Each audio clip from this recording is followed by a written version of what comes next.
Halo semua, balik lagi dengan gue Tian di Sumur Gadget. Sekarang waktunya kita bahas laptop lagi. Di studio Sumur Gadget kita kedatangan laptop gaming lagi nih dari Lenovo. Kenalin, ini adalah Lenovo Legion Slim 5. Laptop high performance yang cocok banget nih buat kalian yang butuh laptop gaming dan untuk productivity juga. Sekarang kita bahas spesifikasinya dulu deh. Untuk prosesor, laptop ini pakai AMD Ryzen 7 7840HS 8 core 16 thread. Untuk fabrikasi sendiri ini udah di 4 nanometer ya, dan udah pakai arsitektur Zen 4. Lalu untuk RAM-nya kita dikasih 16 GB DDR5 dengan speed di 5600 MHz. Untuk tipe slotnya ini tuh SODIMM ya, jadinya buat kalian yang mau upgrade tinggal lepas saja dan pasang yang baru. Lalu untuk storage kita dikasih SSD NVMe Gen 4 di 512 GB dan masih ada slot tambahan SSD NVMe-nya juga. Jadi buat kalian yang mau upgrade ya ini bisa banget.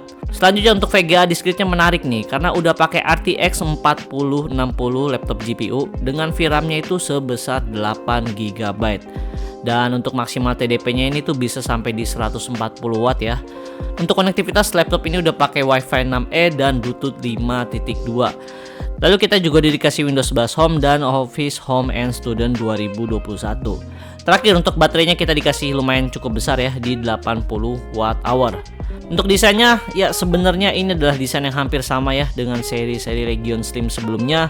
Menurut gua ini laptop punya desain yang aman lah, nggak terlalu punya desain yang gaming banget. Jadi kalau kalian mau bawa ke cafe atau mungkin ketemu klien ini masih sangat oke kok. Dan laptop ini juga masih sangat oke juga kalau misalnya kalian pakai untuk kerja ataupun kalian yang masih di sekolah gitu. Masih aman lah desainnya. Untuk material bodinya ini juga perpaduan dari aluminium dan polikarbonat ya. Untuk layar, kita dikasih layar dengan ukuran 16 inch pakai panel IPS. Resolusinya di 2560 x 1600 alias 2K. Dan untuk refresh rate-nya ini di 165 Hz. Untuk akurasi warnanya sendiri ini udah sangat oke ya, di 100% sRGB, lalu udah X-Rite Pantone Certified. Jadi bisa gue bilang layarnya ini udah punya akurasi warna yang akurat banget. Buat kalian yang para desainer atau mungkin editor, kalian pasti bakal suka sih dengan akurasi warna di laptop ini. Lalu untuk tingkat kecerahan sendiri, laptop ini bisa sampai di 300 nits.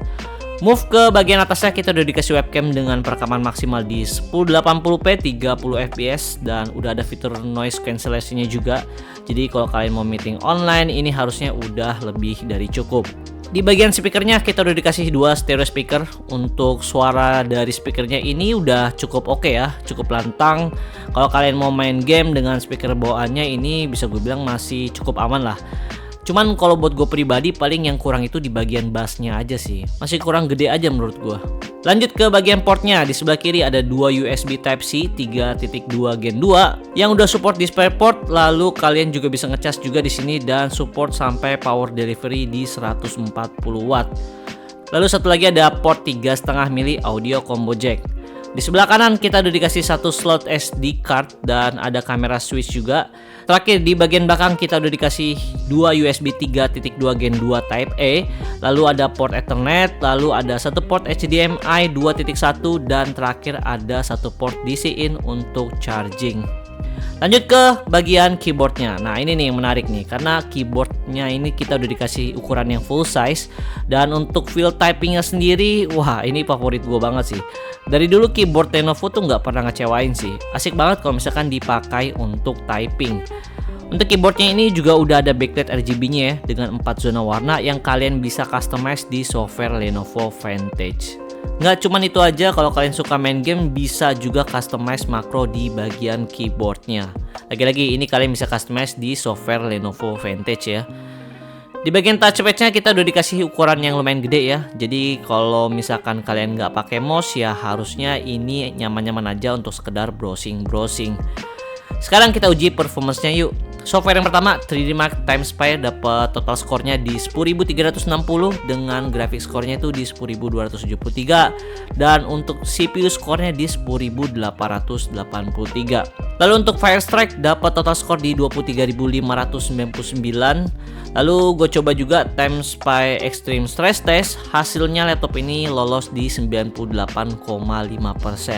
Nice. By the way, gua nggak pakai cooling tambahan ya. Lalu pengujian ini juga nggak di ruangan yang ber-AC dan untuk modenya gua pakai yang mode balance aja. Selanjutnya untuk Cinebench R23, untuk single core-nya dapat skor di 1659 poin, lalu untuk multicore-nya di 15.006 poin. Untuk suhu pas waktu rendernya bisa sampai di 100 derajat. Tapi ini masih bisa gue bilang aman kok, dan panasnya juga nggak sampai ke keyboardnya. Bisa gue bilang cooling di laptop ini udah oke banget kok. Next kita uji ke software content creation. Yang pertama Blender. Di sini gue coba tes render BMW demo project dengan GPU compute pakai RTX 4060. Hasilnya bisa tuntas dalam waktu 11 detik aja. Udah cepet banget ini.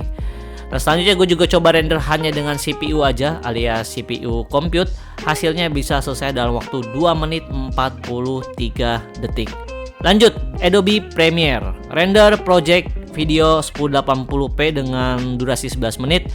Hasilnya bisa tuntas dalam waktu 4 menit 10 detik. Terakhir gue juga uji kecepatan dari SSD-nya ini, dapat speed rate-nya di 7000-an Mbps dan untuk write-nya di 4900-an Mbps. Udah sesuai lah ini dengan speed SSD NVMe Gen 4. Jadi kalau untuk multitasking harusnya ini nggak ada masalah sama sekali. Udah cepet banget lah. Nah sekarang kita masuk ke pengujian gamingnya. Di sini gue coba uji di beberapa game AAA aja ya. Karena harusnya untuk game kompetitif ini udah lebih dari cukup sih. Game yang pertama, The Last of Us. Untuk settingan grafiknya pertama gue coba secara default ya, dengan resolusi di 2K dan presetnya di auto. Untuk di LSS-nya ini juga di posisi off. Lalu ketika gue main game, untuk FPS-nya gue dapat di sekitar 30-40an FPS. Selanjutnya gue tes nyalain di LSS. Hasilnya gue bisa dapat FPS mulai dari 50-70 FPS. Next, game yang kedua, Need for Speed Unbound. Di sini gue coba dengan DLSS-nya off di resolusi 2K dan grafik presetnya itu di ultra. Hasilnya gue bisa dapat FPS 40-50an FPS. Lalu ketika DLSS-nya gue onin, gue bisa dapat FPS mulai dari 60-80 FPS dan masih tetap di resolusi 2K ya. Terakhir, game yang ketiga, Shadow of the Tomb Raider. Di sini gue pakai resolusi di 2K dengan preset highest. Tanpa di LSS gue bisa dapat FPS mulai dari 60-70an FPS. Kalau kalian mau lebih tinggi lagi FPS-nya ya tinggal diaktifin aja di LSS-nya. Ya palingan itu aja sih untuk tes gamingnya. Sekarang kita masuk ke kesimpulan. Laptop ini tuh dibanderol di harga 23 jutaan. Bukan harga yang murah sih untuk sebuah laptop gaming. Tapi laptop ini tuh menawarkan bukan hanya untuk gaming aja, tapi untuk kalian para content creator yang mungkin butuh laptop powerful untuk jadi kuda kalian untuk dapetin cuan lebih banyak lagi. Karena ya jujur, gue yang sehari-hari berkutat di bidang desain grafis, pakai laptop ini tuh nyaman parah sih. Karena gue tuh udah nggak butuh yang namanya external monitor lagi. Dan apalagi hardware di dalam laptop ini tuh udah menunjang banget untuk productivity kalian, nggak cuman gaming aja. Software-software berat kayak misalkan Adobe ataupun Blender ini harusnya udah aman di laptop ini gitu. Dan satu lagi yang menariknya dengan laptop ini ya, Lenovo tuh main aman sih kalau kita ngomongin soal desain. Karena desain dari laptop ini tuh nggak gaming banget gitu, yang mana kebanyakan orang mungkin suka ya, termasuk gua. Oke, palingan segitu aja review dari gua. Jangan lupa subscribe biar kalian gak ketinggalan video-video terbaru dari gua. Dan jangan lupa juga mampir ke IG atau TikTok Sumur Gadget, karena gua juga berbagi banyak tips and trik di sana. Gua Tian dari Sumur Gadget, pamit.